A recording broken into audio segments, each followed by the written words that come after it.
Jimmy G has tested positive for PEDs.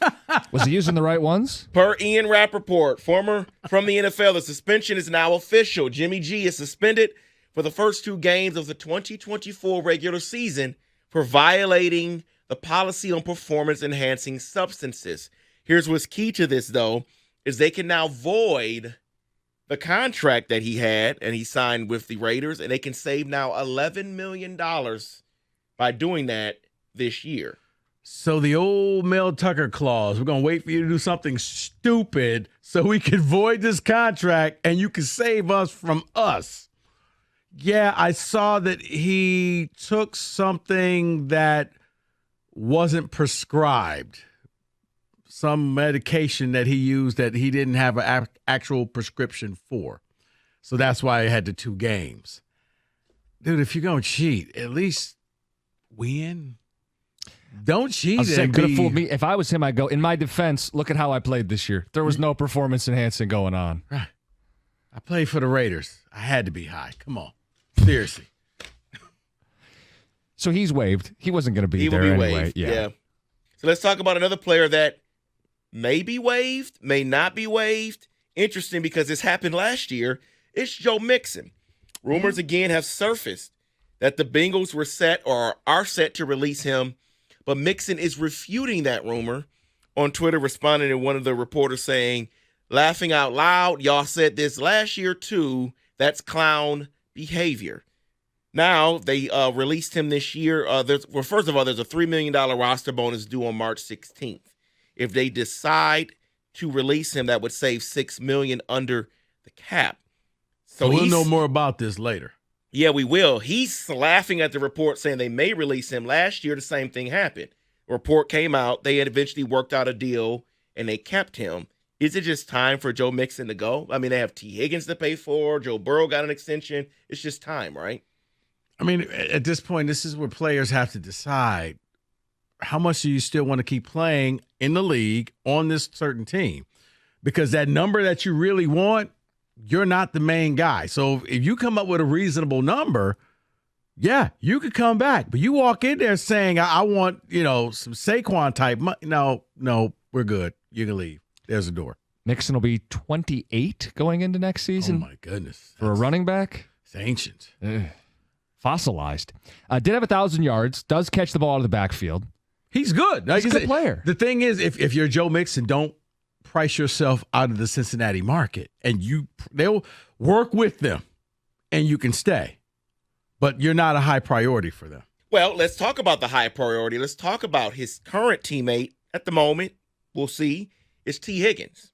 The report from The Athletic says writing is on the wall and all expectations are for the Bengals to use the tag on Higgins. Now, here's what's interesting here, and I did not know this.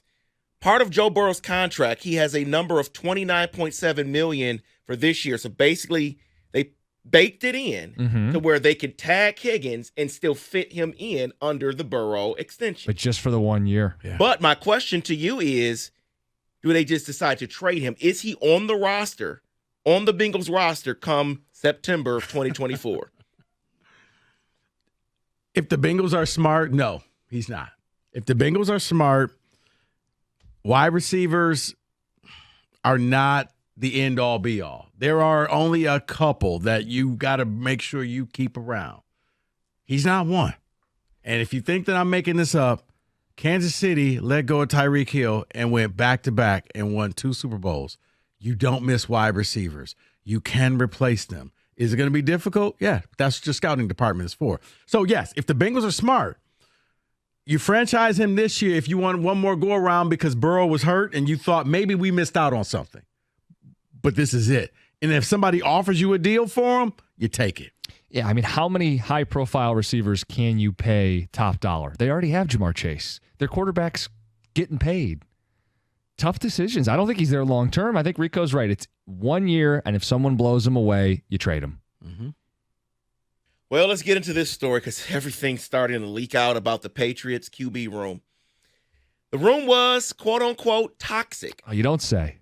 This is what Albert Breer reports, that Bailey Zappi would sometimes watch tape in the receiver room and not the quarterback room. Quote, Mac Jones was well-liked early on, but over time lost support in the building.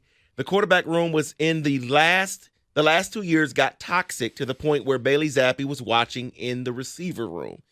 Well, are you surprised that this is coming out? They're moving on from Mac Jones. This is what always happens. They start moving on from a guy, and now this stuff starts coming out. Yeah, you get the real story. What was going on behind the scenes? But then I'm always leery because if that was the case, why didn't you say something when it was going on? It's like the ex. Like all of a sudden you find out, oh, well, she couldn't do this. And she was like, whoa. Yeah, you were telling me how much in love you were with her 6 months ago. Yeah. I'm not buying that. But that's the Belichick, Fort Knox. Nothing gets out, nothing gets in. They don't share anything. Now that he's gone, I bet you we hear more stuff. But see, if that's the case, then I don't think that Mayo's going to be long for coach because you can't keep this ship. Well, they don't want Mac Jones anymore, so it won't matter in the end, right? So is all Mac's fault? Is that what the story is? Yeah. Right, but now you just devalued Mac Jones, so you can't get anything for him. So that's dumb because now, even if I was interested, I would sit there and say, Jim, let's wait. They'll release him. We'll get him then. Backup QB next year? Somewhere else? Yeah, he's a backup QB. I mean, he can play the game, and he's a guy that if you needed him to go in there for 3 to 4 games because your quarterback was down, you know what? 4 games. Win us 2. Split it. We're good. So we were talking about sacred cows. Let's go old school for a quick minute because the Jets are set to have new jerseys in the next season in 2024, and everyone loved their old school, the Jets' old school jerseys, right? Everyone loved the Oilers jerseys. So what old school uniform do you think should become permanent? NFL or all sports? NFL. Old school. I really like the Eagles Kelly green. If that was their primary, I think that'd be a good look. Yeah, I'm not a big fan. I see that. Not a big fan. I kind of like their newer jersey with the black incorporated in there. What about Seattle? Throw it back to like the Steve Largent, the brighter blues. I like that. You know what I do? They're no good, but I like the old the Patriots with the gigantic Patriots snapping. Is it the red white? Yeah, the red and white jerseys. And I also like the Broncos, the orange jerseys that they used to rock back in the day with Craig Morton as a quarterback. Yeah, I like those jerseys. So, yeah, I would go with that. So let's close it out with this here. It is the 2023 NFL Draft redraft. So with this, there's no trade. I just want to go over a few things that may have happened in the redraft. Number 1, C.J. Stroud. Yep. Number 2, Will Levis. What? Texans would take Will Levis in the redraft? I'm confused with that. I don't understand that. You know what? I guess they're saying that they would need a quarterback, and he's still better than Bryce Young. But Anthony Richardson in the redraft goes 4. We didn't see him enough. Saw him a little.